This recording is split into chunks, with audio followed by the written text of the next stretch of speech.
Yeah, that's a great video. I honestly, What's up, YouTube? hi YouTube. Guys, go become fans of the Cardinals real quick, if you don't mind. Like, I cannot wait to see what happens this season, honestly. I mean, I realize part of it, like, the snark in me and, like, knows, like, you, or, like, the jaded side of me goes, okay, maybe, like, there's a bit of marketing within this, where, like, you know, maybe Kyler Murray wasn't enough for marketing. You want to try and build something to, like, oh, we have to watch what this guy's about to do. This is the perfect, like, who else is, like, getting grumpy and, like, saying no to plays and going, oh, you know what? Screw it. How about you coach instead? Like, that's a Adam Sandler movie. Yeah, seriously. It's the Waterboy too. Guys, sorry I'm late. No, I you're need good. one more minute and then No, you're okay. all good. You're fine. I'm impressed. I'm impressed by the. I was gonna say, the like, show on the honestly, road this is already, so. fantastic. Yeah, not a problem. I can't believe he brought his mic and everything. I mean, I guess he was driving. I know. So it's a little bit easier, but Yeah, I guess it's Good not stuff. a flight. Yeah.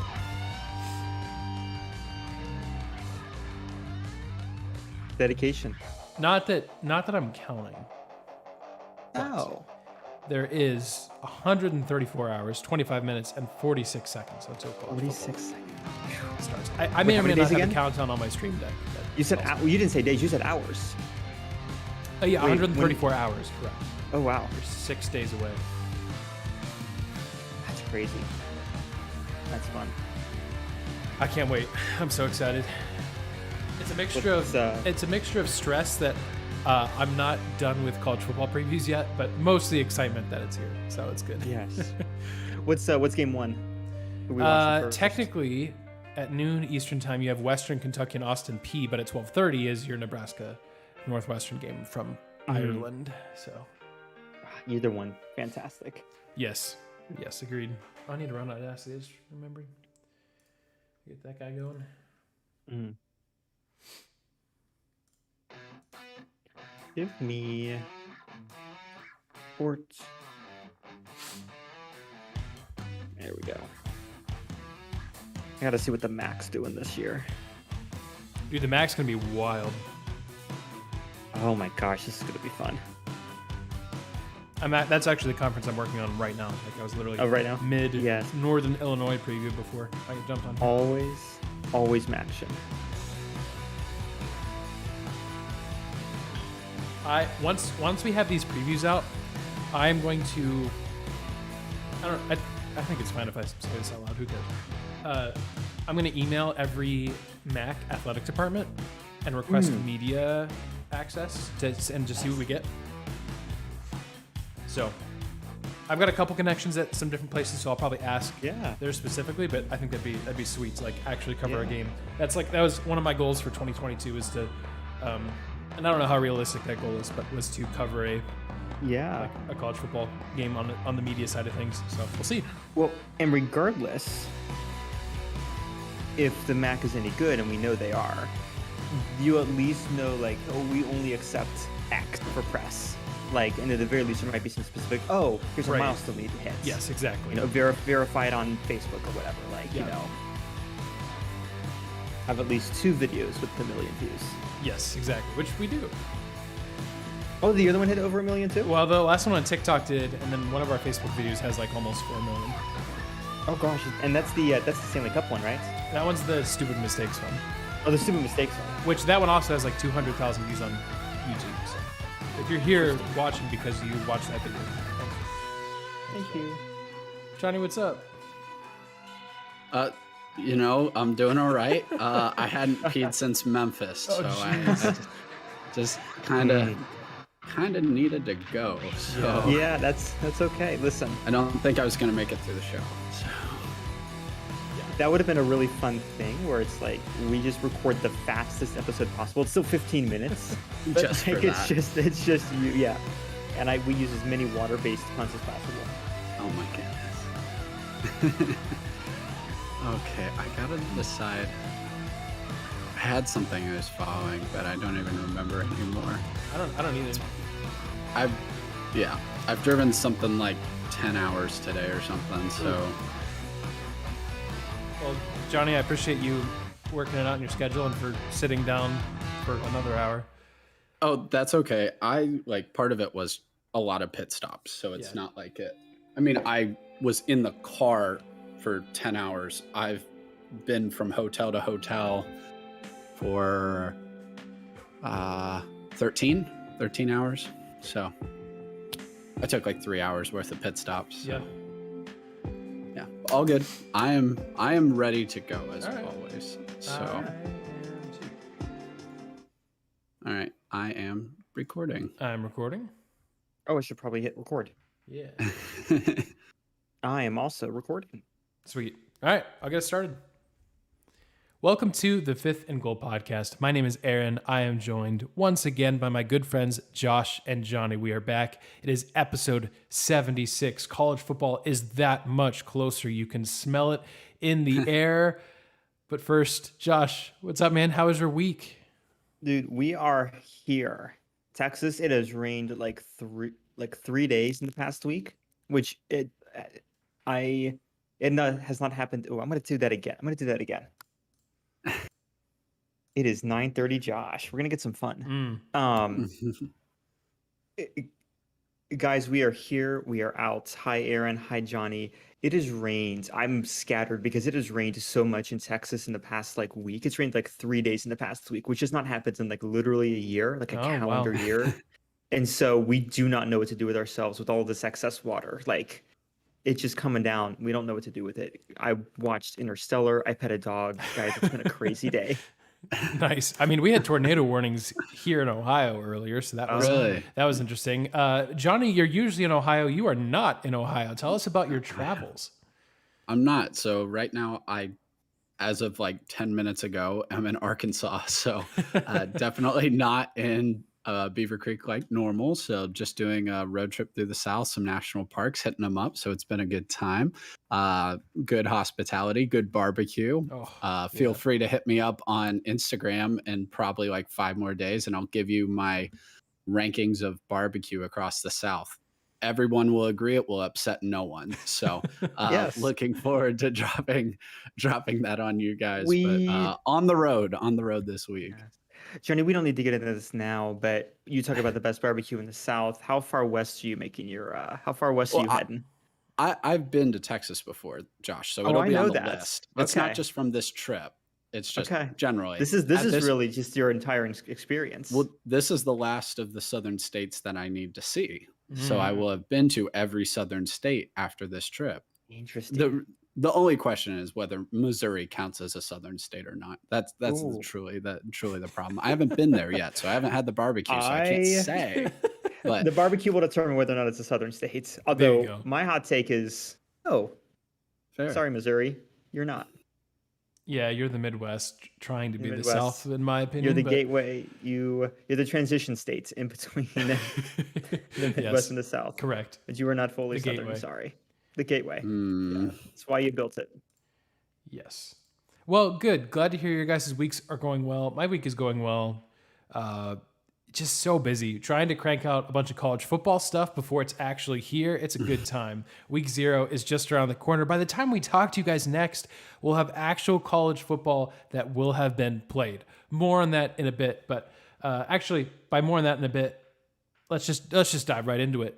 Obviously, we have week 0 coming up, but we don't want to get too far ahead of ourselves as much as we want to talk and deep dive Nebraska Northwestern, because I know that's what you're here for.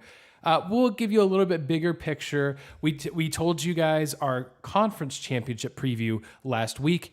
And now we need to give you our playoff preview. So each of us, we're just going to kind of run through, and parts of this you can kind of maybe piece together based on who we had winning different conferences last week.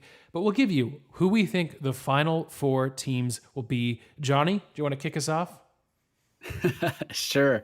I mean, I probably have one of the hottest takes here. Well, maybe not. Let's see. Oh gosh, spoiler alert. We're all in agreement. And these are in order of how I think they finished too. Alabama number 1, no surprise. I think most people kind of expect Alabama to finish number 1 probably. I was just in Alabama today, and I think the number of Crimson Tide fans I saw was insane. So Alabama will finish number one for a variety of reasons. Bryce Young's the Heisman Trophy front runner, perhaps alongside of CJ Stroud. Hard to repeat there, so probably won't win that again, but he's excellent going into his second year. Um, Aaron's talked about Georgia Tech's running back going in for the transfer there. The defense with Will Anderson's going to be outstanding. And as Nick Saban said, it was a rebuilding season. Ohio State, the sky's the limit if that defense can just be average. And so if that, assuming Jim Knowles is going to make that defense average, Ohio State will win the Big Ten with no more than one loss, and they will be in the playoff as well. Big Ten champion will be in the playoff. SEC champion will be in the playoff.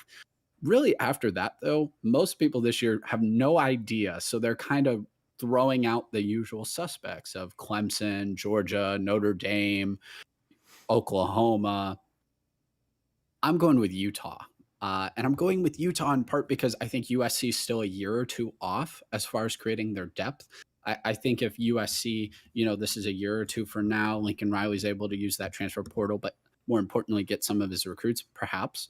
I think Utah has a great chance of going 12-1, winning the Pac-12, only having one loss. Power 5 champion this year will still most likely be in the playoff. Even from the Pac-12, I expect that to be the case this year. Really like Utah. That defense will be outstanding. Lastly, and this, there's a few people who pick Utah, so that's not totally insane. This fourth spot I have a lot of trouble with. I have no idea who to pick. I don't trust Oklahoma anymore, and I think the Big 12 is going to cannibalize itself. I just don't see Oklahoma bouncing back to do that. I don't see Clemson bouncing back this season. I'm not saying they won't ever, but DJ is showing, he's regressing, not progressing in his quarterback play. You could prove me wrong, and Clemson has a very manageable schedule, but I'm going with their ACC rival in NC State. NC State's been a big problem for Clemson in the last decade in general, even when they don't always win. I mean, they give them a game. That's never a blowout. They beat them last year. Leary as a quarterback is perhaps, in my opinion, the best quarterback in the conference. To pull off upsets against rosters that are more talented and better than you have to have the best quarterback on the field to have a chance typically to pull that off. NC State does.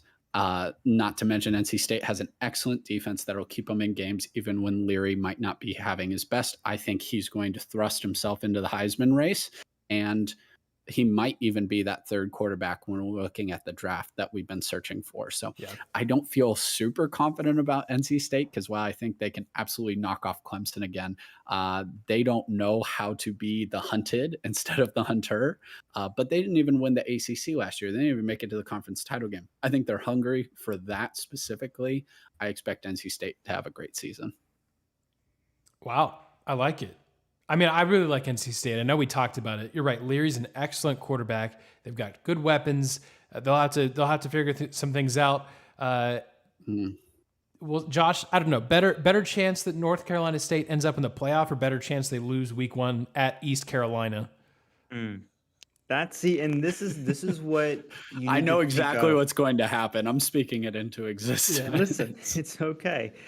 And Jonny, it's okay. We all make this mistake. And this is a perfect transition into what my picks are. All right. Because you're thinking like a person who enjoys and watches sports. And see, we know that this committee is not watching sports. So Good point. Here's a very good my point. top 4.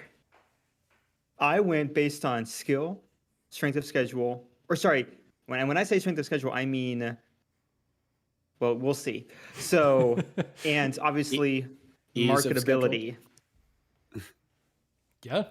In a way. So, coming out of the SEC, Alabama, unless something crazy happens, which we all hope and pray for, like, I'm not expecting anything to change. They're keeping all the people who matter. And Nick Saban has a history of literally making nobodies like star players because I don't know. He gives each of his players a Corvette. I don't know. But like, and then Ohio State, same thing, keeping those core guys. I think we're going to see a lot of fun. I think we're hopefully going to see a lot of what we hope to see opening night against Notre Dame. Now, here come my other two. Since I picked Oregon to come out of the Pac-12, I think they could have the ease of schedule to get their way in, provided they don't drop against Utah. Oregon State's always fun. They're hosting BYU, which is nice. They are again hosting Oregon, or they're hosting Utah rather. So like some of these things are very nice. Their toughest game is going to be at Georgia. However, that's early in the season, first weekends. That's that good quality loss we talked about. And that leads me into my fourth pick, which is Notre Dame. Oh, man. Because Notre Dame, looking at their schedule, I do not see anything specific in their schedule that is like terrible for them other than their opening week against Ohio State. New coach, still trying to figure things out. However, they're going to get a really, really good loss. Oh my their gosh. first week. And you know the committee loves that quality loss early in the season to build character. And so is Notre Dame going to cheat its way in? Yes, but they've been out for a few years. It's time to bring them back in, guys. Gosh. Oh my gosh. You know, Aaron, Josh brings up a great point. I forgot completely about thinking about quality losses. You're right. Not quality wins, quality losses. Quality losses, guys. Josh, I cede my time to you. I mean, just wait. Texas A&M, they're going 7-5, but dang it, those 5 losses are going to be some of the best losses in the country. What did we talk about with Nebraska last year? Nebraska was the greatest 3-9 team ever. You're right about that. Yeah, that's different though. They would have gotten votes if it was A&M 3-9. Yeah, they would have gotten votes to be ranked. Yeah, A&M will be finished 7-5 and be ranked 13th in the country somehow. So Can we also talk about, since we're here, can we talk about so just to make sure that I wasn't going completely off? And here's also, I'm going to throw snark at ESPN's. I guess they must have an old copy of the BCS computing system, because here's how they rank. Don't hate on the BCS. I miss it. Yes, I really do miss when computers determines everything. Yeah. But to be fair, but like, can I just say, like, ESPN computer predicts college football playoff teams. I'm always curious to see what ESPN says. It's on their their whole thing. Ohio State, Alabama, Georgia, Clemson are the top 4 with like likelihood. No one's terribly shocked. At number 5, Notre Dame at only 18.8%, but ESPN. Number 6, Texas. Can we please stop? Oh, please. We'll talk about Texas in a little bit. We are going to talk about Texas in a second. Do we Texas have back to? Yet? Can we yes, stop? we have to. I loaded up the website today just to make sure it was refreshed. They are rearing and ready to go for this season. Good. We will talk about Texas, but just ESPN, not long, stop. Jonny. We will not, and not long for you, the listener, if you're tired of us talking about it. But Jonny, I have to they deal don't- with it they for the don't whole des- season. they Jonny, I have to don't see it all deserve for us season. to- I get targeted ads. I have to suffer if I have to suffer this season, you do as well. But Jonny, we're also, I'd like to say, we're the anti-Texas is back. We're still carrying out the talking about gospel. them, though. Well, we are talking about them, but we're carrying out the gospel of the fact that they're terrible And they're versus a all these dedicated people that TV are saying network. they're going to win the They Big don't 12 and go to the playoff, and apparently the 6th best chance to get to the college football playoff. We're here to tell you the good news that that's not going to happen. So, not that I really don't dislike Texas. It's just all of this. Anyways, Guys, stop it, please. yes. Okay, so my top 4. Thank you guys for sharing yours. So I'm in complete agreement. I think we all have Alabama 1, Ohio State 2. And agreed, guys. I think 1 and 2. I think just about most people in the country have that as their top 2. 3 and 4 is where it gets interesting. Jonny, for all the reasons you said, I also have Utah. I've got them 3rd. I think the Pac-12 finally gets there. I think they finally get there. It'll be interesting because there's no divisions in the Pac-12 to see how that shakes out with the potential like Utah-USC rematch in the Pac-12 championship game. I mean, not that it didn't stop Utah from beating Oregon twice last year, but anyways, so I've got Utah as my 3rd spot. I think they'll be good. I just trust Kyle Whittingham. He's just been around forever. They have stability. I think USC is certainly going to be the team to beat in 2-3 years. But right now, I look at Utah and I think they'll be good enough on defense to get them to where they need to go. They do play a key game against Florida week 1. I think Utah wins that game. I think they do. And they'll quickly be on people's radar if they do. My 4th team... Oh, sorry, I misspoke. Utah is my 4th team. My 3rd team is Oklahoma. I talked about them last week. someone's got to win the Big 12. And here's the thing: if there's an 11-1 Big 12 winner, they will most likely be in the playoff. I don't think Oklahoma is going to be particularly good in terms of their chances of beating Ohio State or Alabama this year. But I think they could go 11-1 with their lone loss to Baylor or to Oklahoma State. And I'm going to say in my scenario that they avenge that loss in the Big 12 championship game. So I think an 11-1 Oklahoma can get there. I don't think they're going to be particularly strong. Nothing against Brent Venables. I think he's maybe a really, really good option for Oklahoma, where he was the defensive coordinator in 2000 when they won their last national championship. That's all the way back when Bob Stoops was their head coach.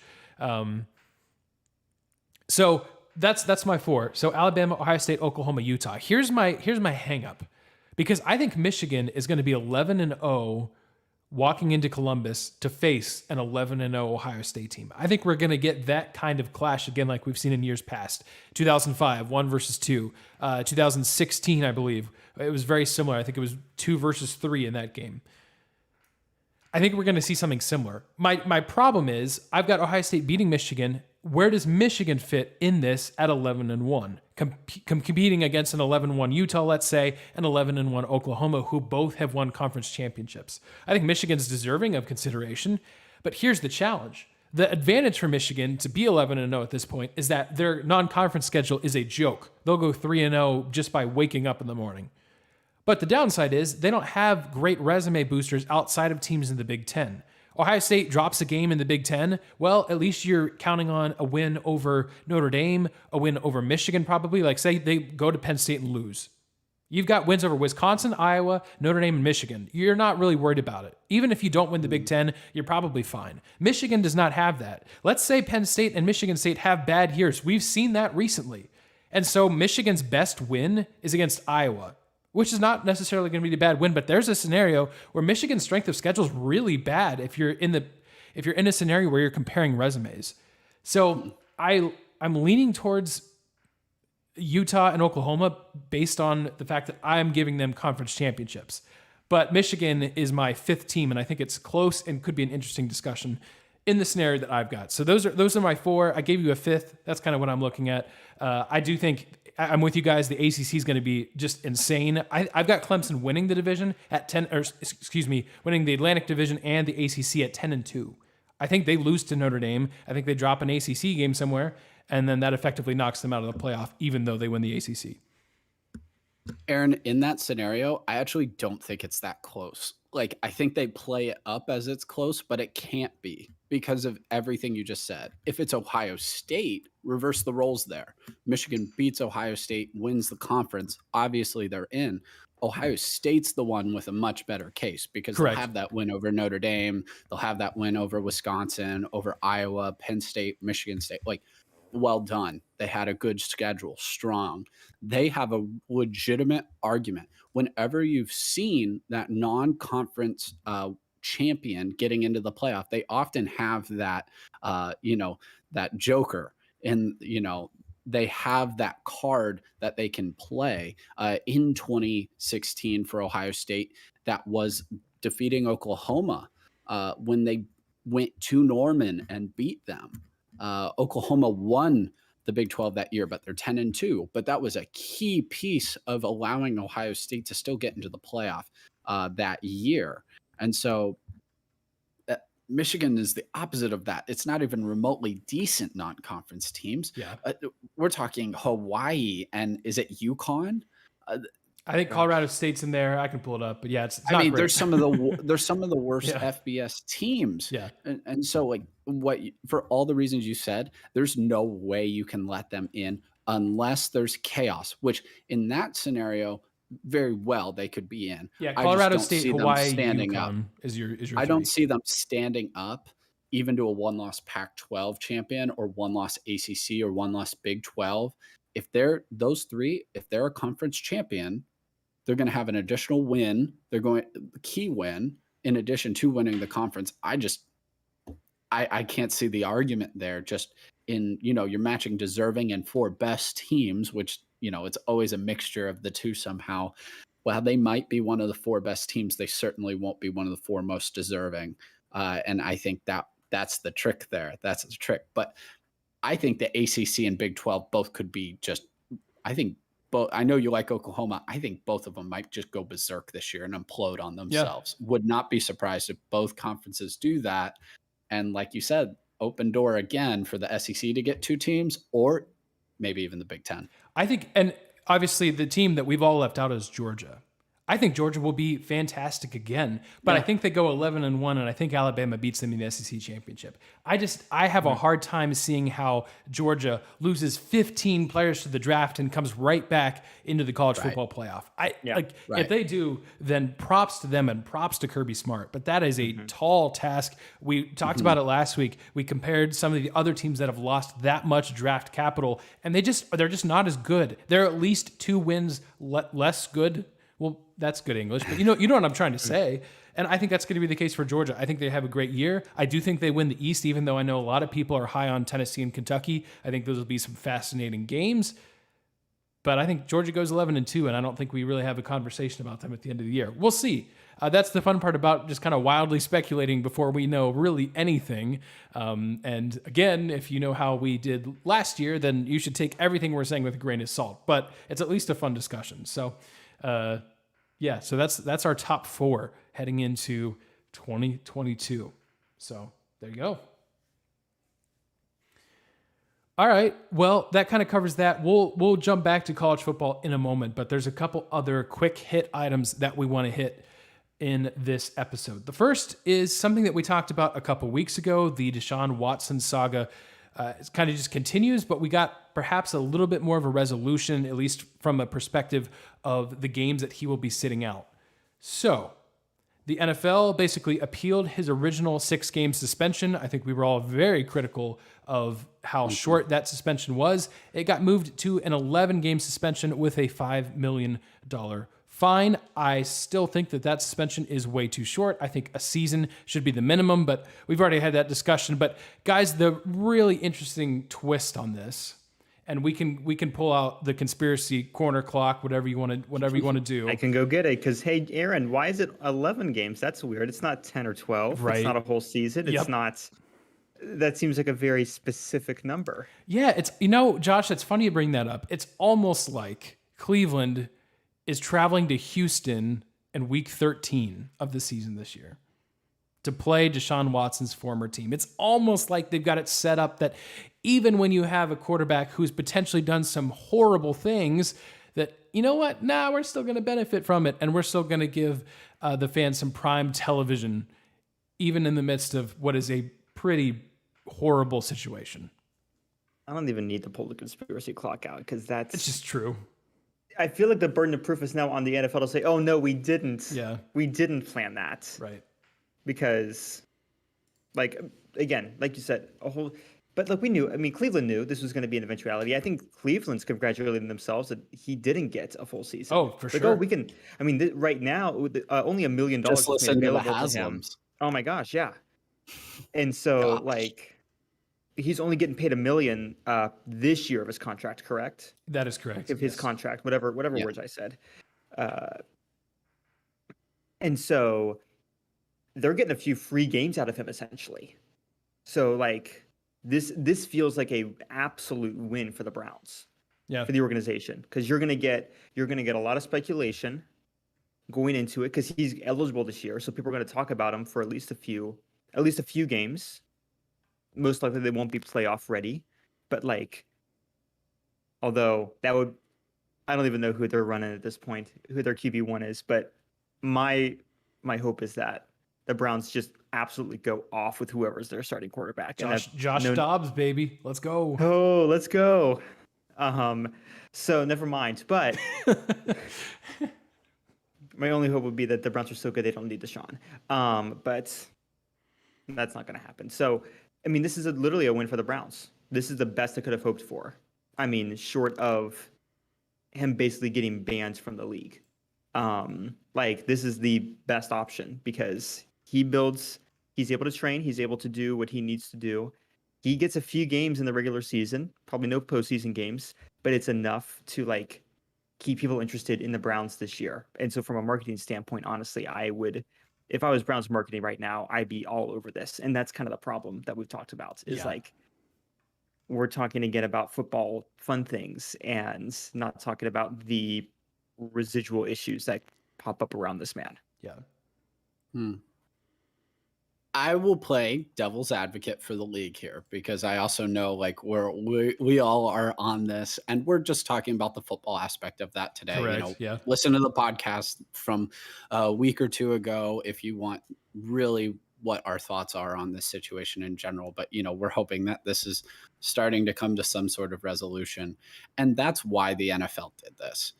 I mean, you heard Roger Goodell literally say he wanted him suspended for a year minimum.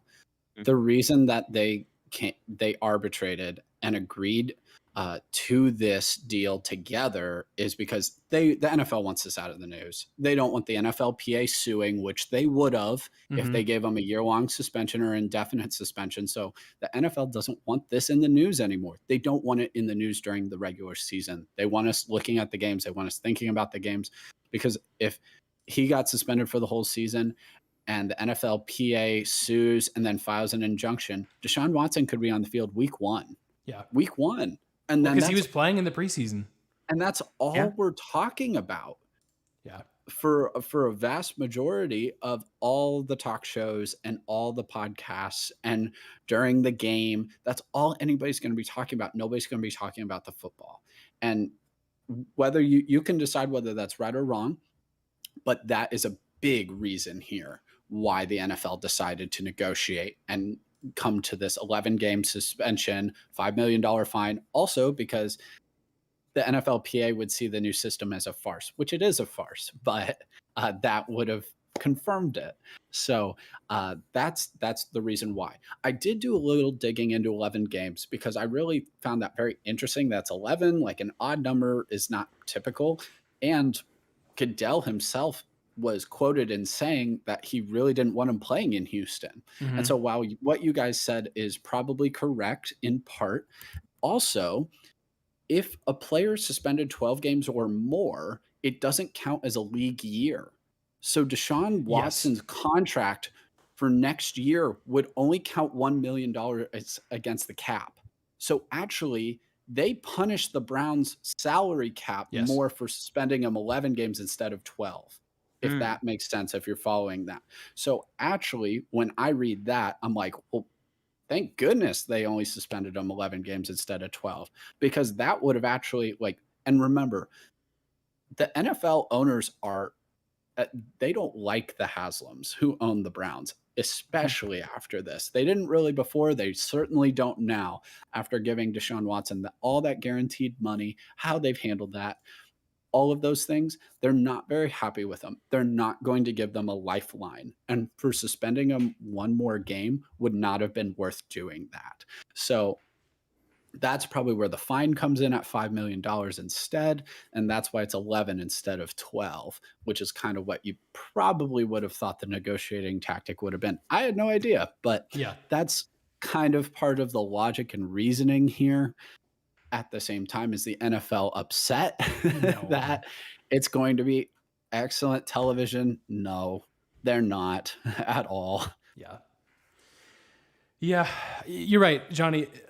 As much as I want to reject your logic, that is part of the actual equation. I will also agree with Josh that it is part of the actual equation that the NFL loves their drama. They try to create appointment television as often as they can. They are normally just incredibly successful at doing so. And this is a great example. Whether it fell into their laps or not, the point is we're getting that game week 13, Cleveland at Houston at 1:00 p.m. Eastern time. So I know for one, I will be watching, and it'll be interesting to see how other teams treat Deshaun Watson. I mean, are we going to see a bunch of late hits? I kind of think of it in the sense that, go back to the Houston Astros scandal, right? The Houston Astros, by Major League Baseball, were basically Major League Baseball basically said, "Hey, Houston, if you tell us, if you own up to what happened, we won't punish you." And they did, and Major League Baseball did not punish them. Well, of course, other teams decided, well, you know what? Fine. If Major League Baseball is not going to do anything about it, we will take it into our own hands and do something about it. And Houston led the league by a decent margin in hit by pitches the next 2 years. So I don't think I'm not saying someone's just going to cheap shot Deshaun Watson, But if that happens, I'm not going to be shocked, and I'm not going to be shocked when the reaction to that is, well, he got what he asked, got what he deserved. And I think that's just a reality of the situation. That'll be something interesting to watch.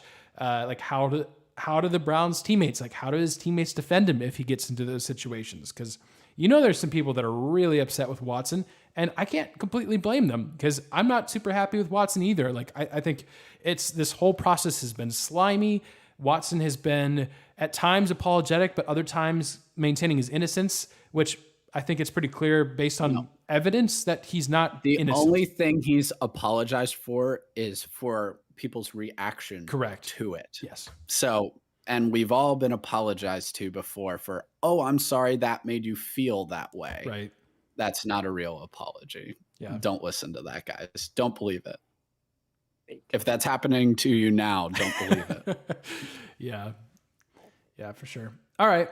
Well, that kind of wraps up that topic. I don't want to, again, you're right, Jonny. We did talk about it in a little bit more detail, in a little bit more serious detail a couple weeks ago. So if you do want to get our thoughts on that situation, then I encourage you to go back either 2 or 3 episodes ago when we kind of dove into that in a little bit more detail. All right.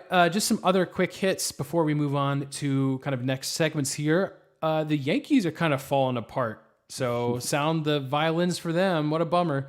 Their great start, their historic start is kind of falling apart. You've got Aaron Boone coming in after losses in the post-game press conference, just banging on the table and yelling. And look, that's what he needs to do. He needs to get his team somehow figured out. After the post-All-Star game, Yankees are a completely different team. They cannot figure out a way to score runs. It's been bad. Garrett Cole's frustrated. There's just frustration all the way around. Mm-hmm. If you want to have another conspiracy, it's that Joey Gallo, despite being very bad for them, was apparently the key to the team because he got traded to the Los Angeles Dodgers around the All-Star break. The Dodgers have been sensational. The Yankees have been horrible. So the curse of Joey Gallo, if you believe that. So that's happening in baseball as we get closer and closer.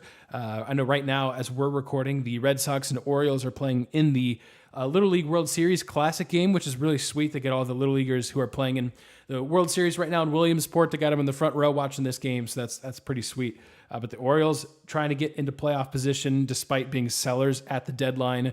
The Seattle Mariners, their percentage to get to the playoffs is 93% right now, which if you're not following, the Mariners have not been to the playoffs in a very, very, very long time. So it seems like right now they're at least on pace to break that, which you kind of love to see. So anyways, that's some quick hits on baseball.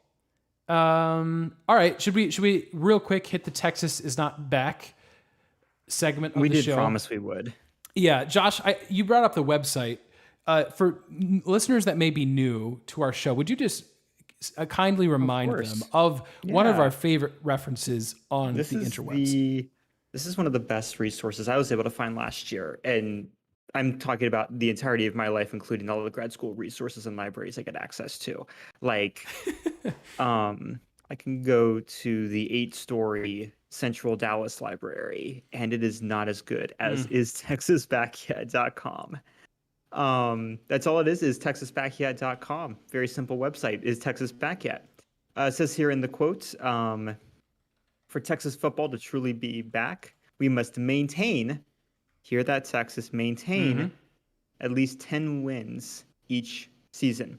This is pure science, so share with any misinformed colleagues. And they have a list here of the 22 Longhorn season, the games, and if the times are available at the time they'll play. And last year we just watched every week as like the game, every win is a green little check mark as you're filling up the percentage bar of 10 wins. And as the season progresses, we gleefully watch as it stalls at about 5 or 6 games every time. Yes, indeed. So expect. Just real quick, Louisiana Monroe. We did this last week. Yeah. Take what we did last week, run that through the prediction of like this thing, and you'll enjoy it there. But Aaron, you can tell us, why are we going to probably expect more not wins this season? Yeah, there was an interesting story. If you were following, Texas hadn't technically named their starting quarterback yet, which was odd. That was correct. Because Texas had one of the most notable transfers in this year's transfer portal, and that was Quinn Ewers. If you're an Ohio State fan like myself, that name is very familiar. Yeah. Quinn Ewers was one of Ohio State's highest ranked recruits and was like quickly paid like $1 million NIL deal. And then after CJ Stroud won the job and Ohio State has continued to recruit the quarterback position, well, it became obvious to Ewers that he was probably not going to see a whole lot of time at Ohio State. So he moves on to Texas and Steve Sarkisian. And you would think he'll be handed the reins, and he's a big reason why a lot of people are really high on Texas. They expect him to jump right in and play quarterback at a high level and at a Big 12 championship type level and perhaps at a college football playoff type level. Well, there was reports. I shouldn't say reports because that's probably a little bit, that's not quite true. There was rumors at least that Hudson Card, who had seen some time at Texas last year, was going to be named the quarterback. And that was interesting because no offense to Hudson Card, but he has not really ever shown Texas fans anything to be super excited about. The ceiling is relatively low. Maybe the floor is a bit higher, but that was, people were thinking, oh no, what's happening in Texas that Quinn Ewers, who is this, I don't know, this, the chosen one for Texas, if you will, to save them, to finally bring them back, isn't able to win the job. Now, a day later, it was announced that Quinn Ewers was given the starting job at Texas, but it's just weird that regardless of what rumors you believe, it sounds like it was at least a decision that had to be made, and it was not obvious for Sarkisian to name Ewers the quarterback. Maybe that means absolutely nothing, but if it's the case that Quinn Ewers just barely beat out Hudson Card, I think there's a little bit of concern there for Texas. And now we'll see. They get a tune-up against Louisiana Monroe, as we said, who will be Texas's greatest threat this season, and then they play Alabama. So we'll see pretty quickly what the quarterback situation is looking like in Texas when they have Alabama, number one, rolling into town. So that'll be fun. So that's kind of the Texas is not back update. We got to get, if this becomes a recurring segment, and I know none of us want it to be, but it feels like we have to, if you could find some, I'll do some work. If I could find a nice twangy country song that is royalty free. Thank you. To introduce our Texas is not back segment. Yes, I'll work on that. If editing Aaron is not editing this podcast at 3 a.m. like he usually is, he'll put it here. But he's probably editing at 3 a.m. and he's like, I need to be done with this. So there's probably no music there. All right, cool. All right, guys. We're going to take a break. We're sending it over to Tyler and Michael. They've got this week's fantasy football segment. All right, thanks, guys. Appreciate you guys running down fantasy football for us yet again. I need to schedule a couple drafts, so that's coming up this week. I need to do a little bit deeper dive into fantasy football myself. All right, guys, let's move on to picks of the week. And I'm trying to see if I need to stall here. I do need to stall because what we did last week is we each picked our own preseason game, and here's how things went. I picked the Titans over the Buccaneers because, quite frankly, the Buccaneers have some serious injury issues. Tom Brady went on like personal leave for a couple weeks, which is fine. It sounded like that was something that was pre-scheduled, but kind of weird circumstances surrounding the Tampa Bay Buccaneers. I'm genuinely worried about their depth. I think the Buccaneers could struggle a little bit. I mean, I think they're a playoff team and all this, but I don't know if they're a Super Bowl contender. Anyways, I picked the Titans to beat the Bucs. They did by a score of 13-3, so that's a point for me. Josh's Pittsburgh Steelers did beat Jacksonville 16-15, so that's a point for Josh. And we're sitting here stalling time because there's how many seconds left in this Bengals-Giants game right now? There's 9 seconds. Bengals are at the Giants' 48-yard line, so we're about at Hail Mary time. Yes. They're down 25-22. Maybe they'll throw Evan McPherson out there, see if he can hit like a 70-yard field goal. Who knows? Yes, it is 25-22 Giants lead, so a field goal would tie it. But we're talking about that because Jonny picked the Cincinnati Bengals to beat the Giants. So right now, assuming the Giants hang on, our scoreboard would read myself with 39 points, Josh with 37, and Jonny with 36. So we'll do this. We'll pick what we're going to pick this week, and then we'll come back to it and see if there's any update on this. Okay. I have faith in Jake Browning. Faith in Jake Browning. That's your first mistake. All right. So, of course, you guys, if you've been following along with the show at all, or really on Twitter, you could probably guess what we're picking this week. We are, in fact, picking the best game in college football that you'll watch all season. It is Northwestern and Nebraska playing in Ireland at 12:30 p.m. Eastern Time this Saturday to kick off Big Ten football on week 0. What could be better than that? I cannot wait. I'm going to pick Nebraska. I think they go 8-4 this year. I think all of the just horrible tragedies they had last year of losing every game close, I think they reverse some of those losses. I don't think they're a true competitor in the Big Ten, but I think they're much better. I think they're 8-4, and I think they kick things off with a win in Ireland. Now, if they don't, I don't even know what to tell you, Nebraska fans. Like, if you lose to Northwestern, it's going to be another long year. And might as well fire Scott Frost right then and there. Just leave him in Ireland. Yeah. And so, anyways, I'll pick Nebraska. Josh, can I hop in? Go for it. Please do. So yes, the Bengals did just lose to the Giants, so my score will be 36. Yes. While I'm talking, I'll just go ahead and share same thing as Aaron. I do have Nebraska.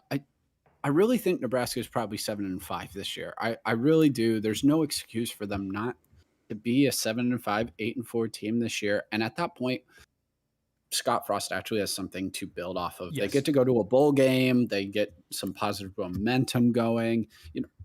There's some good teams in the Big Ten West. There's nobody unbeatable. You have Wisconsin, you have Iowa, Minnesota's okay. Purdue's always weird and wild. There's no one there that Nebraska doesn't have the talent to defeat. No one. And I would say there's no one on Nebraska's schedule that should impose a level of fear in them that they can't win.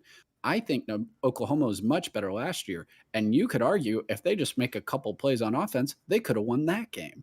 So I really don't see anything prohibiting Nebraska from being 7-5, 8-4, except themselves.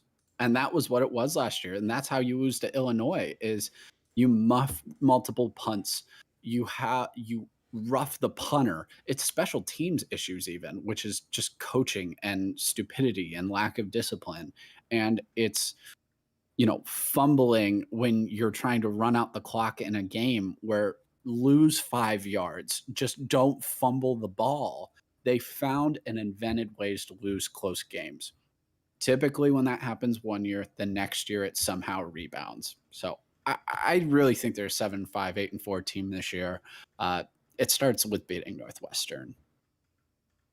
Yep. What's interesting is it is for those exact reasons that I am, in fact, picking Northwestern to win this That's game. Reasonable. That's reasonable. What I'm thinking is there's going to be the emotional damage that comes from being the best 3-9 team ever, and old habits die hard. And it's going to be when you're driving late at nights, Johnny, hopefully this is not happening to you as you're going through your multi-state road trip. But yeah, you ever you start dozing off a little bit at the wheel. You've been driving for 10, 11 hours and you get that little scare. I almost.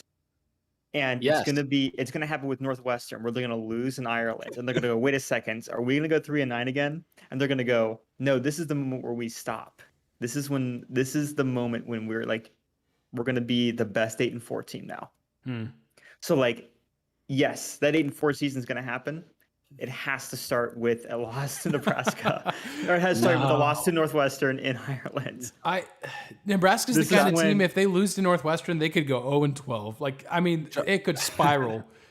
I hope you're right, because I don't want that for Nebraska. And that's exactly what their Monday morning meeting is going to sound like. And they go, oh, guys, can't do that. We're not going 0-12 this year. Yeah. Josh, to get back to your question, though, no, that hasn't happened to me today. I've had plenty of caffeine. However, driving through Arkansas being the only time it was dark out, I'm not sure whether I should be afraid of deer on the road or wild hogs. So if you're from Arkansas, let me know. Is that actually something that I should be concerned about? I'm not really sure.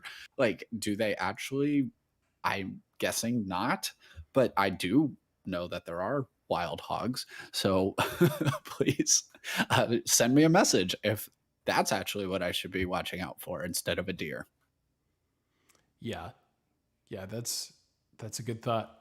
All right, well, we'll we're going to break that game down next week. We will also bring you a little bit of an NFL preview. Looking forward to that. I know we're all tracking preseason. Josh, a second week in a row, we're talking about Mitch Trubisky is doing Mitch Trubisky things, which is not usually a good thing. And Kenny Pickett's looking pretty good. So I think Pickett's going to be the starter at some point this year. We'll see. Yeah. Yeah.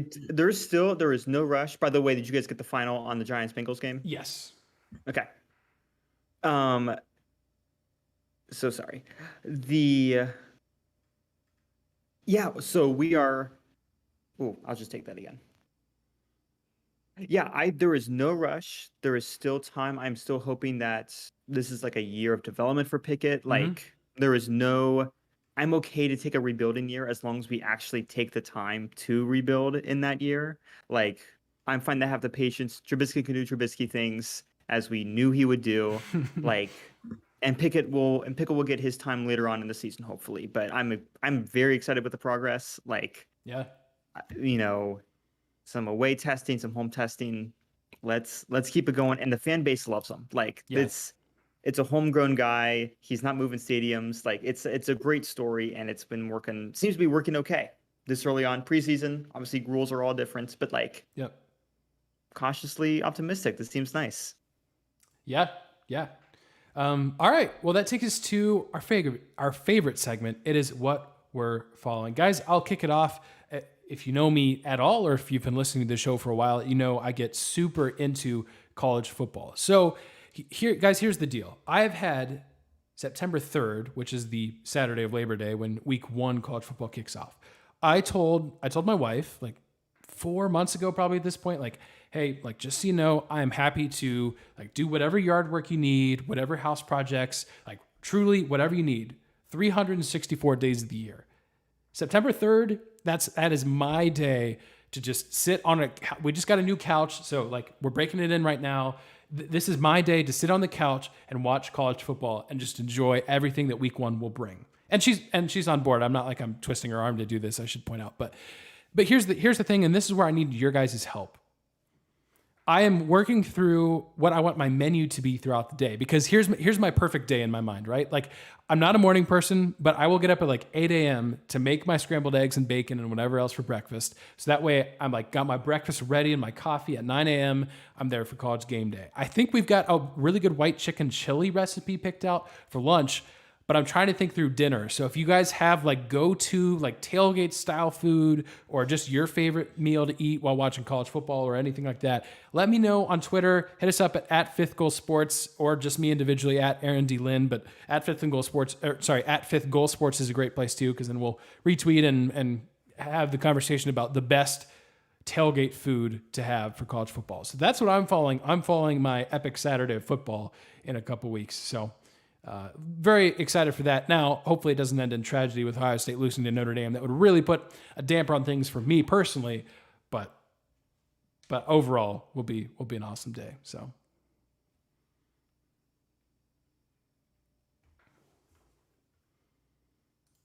guys, I'm sorry to say it. Oh.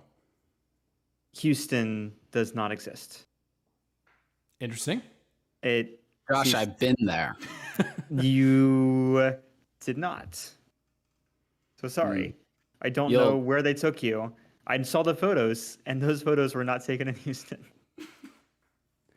I remember, Jonny. It was 3 years ago, and you didn't go. They're included on my barbecue list, Josh, so I don't know how this is going to work out here, but continue. Well, let me specify. Houston University does not exist. Okay, now that I could get behind, even though they're my American Conference favorites, but continue. Well, technically, Aaron, the University of Houston is an American Conference favorite, not the Houston University of Science and Technology, which is where were we talking about? This was this was probably a few months ago at this point. What was that fake Ohio-based Bishop Sycamore. Bishop Sycamore. Yes. So imagine if you did Bishop Sycamore, but for a whole college. So instead of going to what is it, UHD or uh.edu, whatever URL they have, you could pop over to, it doesn't exist anymore. I'm on the Wayback Machine right now because reasons, but you could have gone to HoustonUniversity.education and gotten a very you got a way back machine it here. I'll send you the link because it's a little bit annoying. I'm sending you guys the link on our group thread. Amazing. And this was a very professionally done website. Only the main page is still accessible through archive. People didn't archive the rest because once people started realizing they marketed themselves as like some sort of online university accreditation, and you could lots of STEM stuff, obviously with science and technology. Yeah. Well, people started realizing that the faculty list was literally just entirely made of stock photo images. And so Dr. Jim Frey, PhD, associate professor of I don't even know what. Well, you could just go to Shutterstock and order confident web designer and office looking at camera. And it was the guy. Oh, no. Literally every single person. Dr. Mavis Mark, PhD, associate professor. That was just attractive business leader smiling at camera headshot portraits. So when in the age where you can reverse image search things, because and if you look, I don't know if you're on the website right now, Aaron, like it looks really sharp, but it also really does look like entirely made of stock photos. And again, I get it. We all went to a small college. I'm at a pretty small seminary right now. Sometimes you just have to use stock photos to get your marketing across. There's nothing wrong with that. That's why the industry exists. But I will say, if you go to Cedarville's website or DTS's website and you look at faculty, we will have the pictures of real people who got their real degrees and really teach here. Well, Josh, I'm a little worried because I did some Google searching and I did not find what you found. I found, I'm not even going to say the name of the website, but it's how fast to buy University of Houston fake degree certification. And I feel like by clicking on the image, the FBI is like on their way to my house. Currently, you just looking at it and talking about it, so they've got 3 agents on the way. Now, I'll explain to them that it was not what they think it is. I'm a big fan of Houston. Like I think the Cougars could go 11-1, 12-0. I don't think that's going to help my case at all. Because do they care? Nope. They probably just care that I'm at the very least downloading fake diplomas, potentially distributing. So it was nice knowing you guys. Josh, thanks for that. I'm going to prison. Yeah. Yeah. Well, and listen, they're not the only guys doing this. This is like a whole, as if I have my conspiracy clock, Massachusetts Central University, the exact same names of professors with the exact same fake degrees. I cannot pull that up. I can't find them. You're really going to go to the trouble of making a fake university and you can't even like just come up instead of like Bill Smith, you'd make like Will Smith. Come on. It's literally the same. It is insane. Obviously the University of Houston, the real one at UH has been like, hey guys, we have our own science center. Please don't go to them. It's not even the same colors. It's orange and stuff. Like I don't know. Hey, and for then colorblind people, it might be tough, Josh. It's honestly red green color blindness, where like the red and orange are a little bit more similar. It's a very specific orange that could be like, I could see it being confused with the Houston red. And even depending on the display of like your laptop, like there you go. It's insane. And I'm sure UMass, if this Massachusetts Central University, yeah. Oh my gosh, it is the same. It's the same. It's a copy and paste, guys. If they're making money off of this, we need to make our FBI. Please hop off for a second. Yeah. If you're in the FBI, if you're in law enforcement, don't listen to the next like 30 seconds, please. Thank you. Honor system. Thank you. You said you would. You said you would. If not, it's entrapment. Yep. That's what I heard. If they're making money off this, guys, can we start our own fake university? Like, I think we could do some really good things. Like, listen, Bishop Sycamore pulled it off for a little bit. Yeah, they did. And listen, you don't have to pull it off indefinitely, just long enough to get some money out of it. That's exactly right. I don't know. I'm thinking this could be you guys at NBA, we could probably make something happen. Yeah, for sure. That's definitely what we got our MBAs for, is to commit crimes. Crimes. What other reasons? Yeah, exactly. That's Johnny. You're right. That's true. You're right. That's the whole point. Okay. Well, per usual, I hate following up Josh because his is always more interesting than mine. That's right. Johnny. It's okay. It's a good way to like settle us down, so there's actually like a natural ending. Yeah, honestly, to the show, as opposed to do you really want to end the show on us planning crimes? Well, now that we've decided to commit felonies, yes. see ya. See you next week. Yes. Exactly. Yeah. I'm following two things. Oh, first, and I'm following two things as I usually do, one being sports, one being not. First thing I'm following is Arsenal. If you've Yeah. been following the start of the Premier League, the Gunners have figured it out. At least it appears so. And so, as my favorite English Premier League team, thrilled. Now, you do have to understand that they're only 3 matches into the season, and their wins are over Crystal Palace, Leicester City, and Bournemouth. Right now, 2 of those teams are at the bottom of the table. Bournemouth is one of the favorites to get relegated. Crystal Palace is up in the middle, will probably remain there. And Leicester will get back up into the middle of the table, I presume, as well. But Arsenal's the only team right now that has gotten all available points so far in the first 3 matches. Even Manchester City has tied a match. So they're all alone at the top of the table. It's just 3 matches in. There's 38 matches. It's so early. They haven't gotten to the teeth of their schedule. However, in the game against Leicester, they got scored on multiple times where you normally see the team fold and they bounce back and scored within the next 2 minutes. Both times it happened. And they dispatched a team like Bournemouth that they're supposed to on the road, which has not been the case when they've tasted success. The young team has started to fall off. So, and then just seeing guys like Gabriel Jesus just jump right in and fit flawlessly and even be captains and leaders on the team has been so cool to see. Going forward, though, I also say this because their schedule is manageable until we get to October. They have Fulham, who has had a brilliant start to their Premier League season after being promoted. Aston Villa is doing well, but both of those are very winnable games for Arsenal. And then they get struggling. Man U, love to play Man U right now. Then they get Everton, who's playing awful, and Brentford, who beat Manchester United for nothing, but the Bees are just an average team at best. Then they get to October and have just a row of difficult games, playing Tottenham, Liverpool, Leeds, and Man City all in a row. However, until that time, Arsenal might remain at the top of the table. I'm not expecting them to win the Premier League. Check out what I picked to be my final standing. I still think they probably finished third, but the start to the season is giving a lot of hope that Champions League is coming back for the Gunners. So, Johnny, really what I happy about heard that. is overreact accordingly. Arsenal's going undefeated. Man U is getting relegated. That's what I heard. Undefeated. No, I did not Finally. say I did not say undefeated. That's what I heard. Nope, Sorry. nope, That's nope, what I nope, heard too. nope, nope.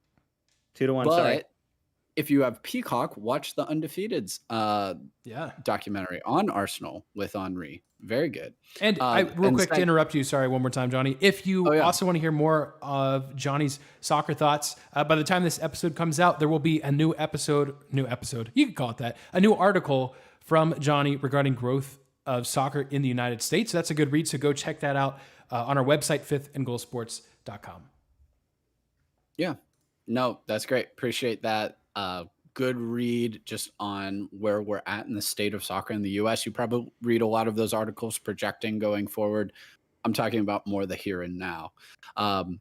Secondly, non-sports related thing is what I'm doing on the road trip, other than visiting a bunch of random places, is going to national parks and like historic sites along the way in the South. So everybody, like, I know the summer's over, so the availability for most people to do this is like down. But even if you live in the East, there are so many national parks and landmarks and really cool museums and places that you can go visit. So shout out to all of those people that help run those places. I stopped in Huntsville, Alabama today on the road and stopped at the Space Museum there. It was awesome. Like, they have a G-Force simulator that's like totally free. They have a bunch of different exhibits, like so many interactive things. Did you do the fun. G-Force? Oh yeah, it was awesome. Wow. It was really cool, like how it affected like Yeah. your vision and your mind and like the weight Wow. of your body Dang. is super cool. So That's like crazy. I'm on a road trip, stopped for a couple hours there. Really cool. They have parts from like the Apollo missions and space programs there. But like I was in Mammoth Caves earlier this week.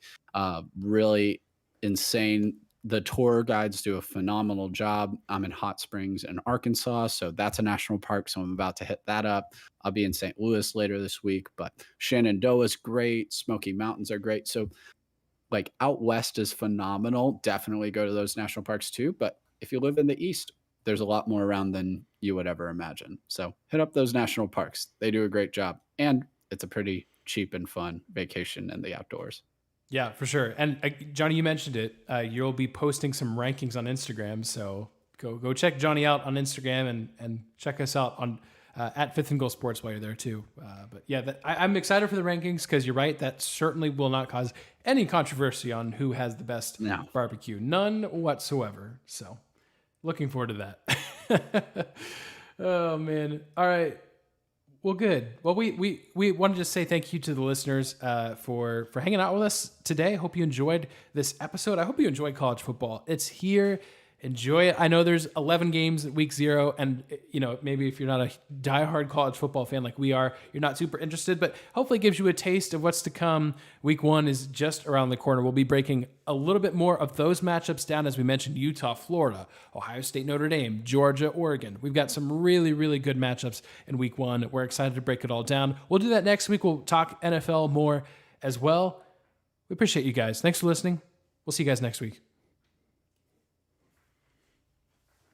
And YouTube, I just want to say thanks to you guys for hanging out with us on stream. Appreciate it.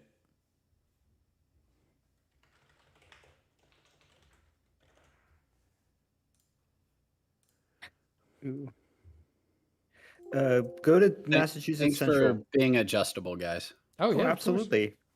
Everyone go to mcu.university. That fake website is still up. Oh, for real? mcu.university?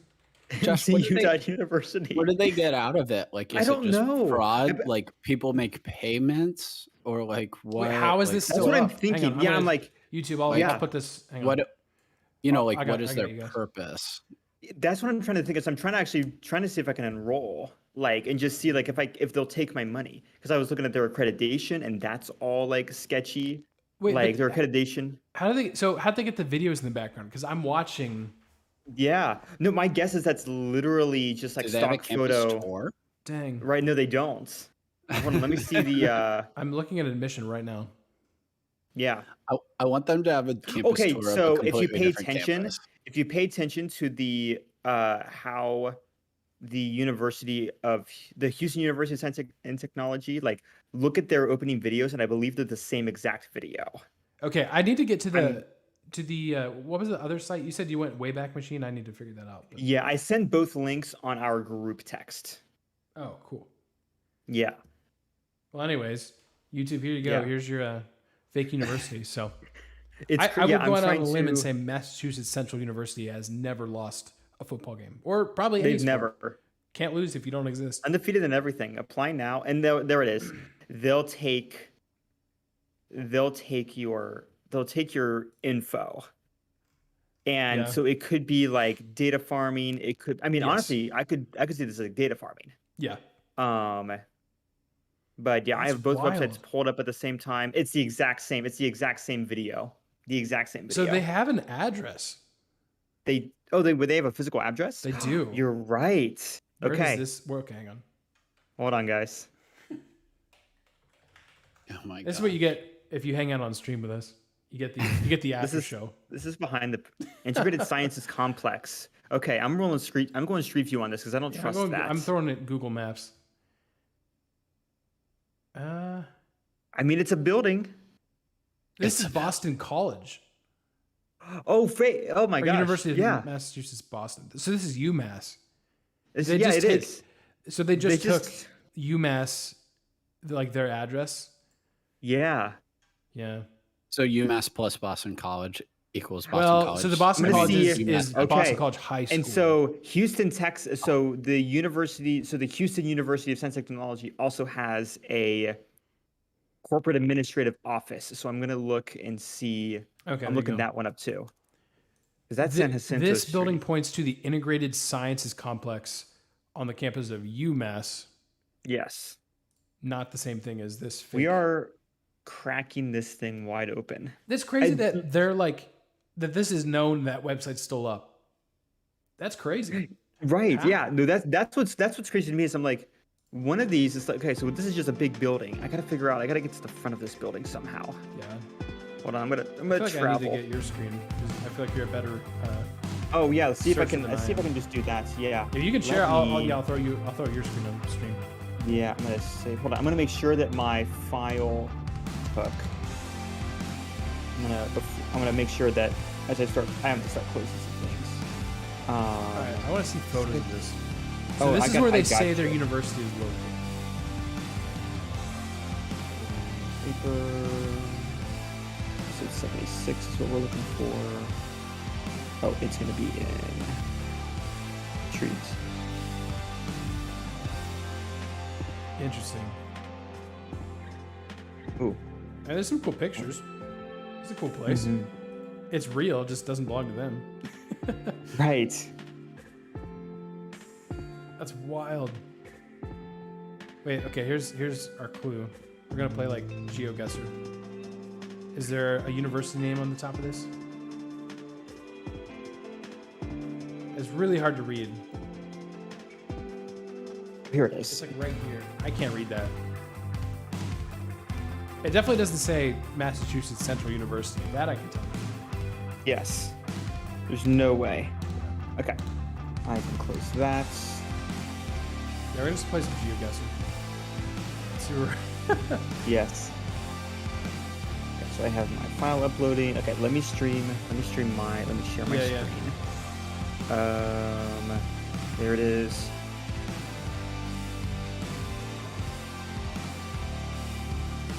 Screens. Just do entire screen. Go live. Oh, one sec. I have to allow screen Oh. sharing. Should be quick. Oh wait, here's a sign. Hang on. We found it. Oh, I passed it. Hang on. You can tell I've clearly never played GeoGuessr because I make it run sick with my direction skills when I get closer to it. Dang it. I've clearly never played GeoGuessr. All right, I'll zoom in here. What does this say? I think it just says University of Massachusetts, Boston. Is that different than UMass though? Yeah, it is different because UMass isn't in Boston, right? I don't think so. Yeah. All right. Because there's also a Boston University. Right. I kind of doubt Hey guys, how we doing? Oh, Yeah, so there's that. yes, amazing. And then here's MCU University. Yeah, pay attention. Yeah, it's the same exact once it loads. Yep. Obviously, I mean, even same kind of, yeah, That's crazy. yeah. Yeah, that is the exact So same. it's the exact same. So I don't know Wow. what so I mean, you can see like here's schools, admission, we want faculty. I can't hit faculty over here because it's just not going to work. But again, that looks very stock photo-y. Yeah. But you can see here, faculty, I can go to, what is it, performance, applied arts. Here we go. There's Dr. Jim Frey. There's that guy I was telling you about. Yeah, I mean, honestly, okay, like, wait. Go back to Jessica Olsen.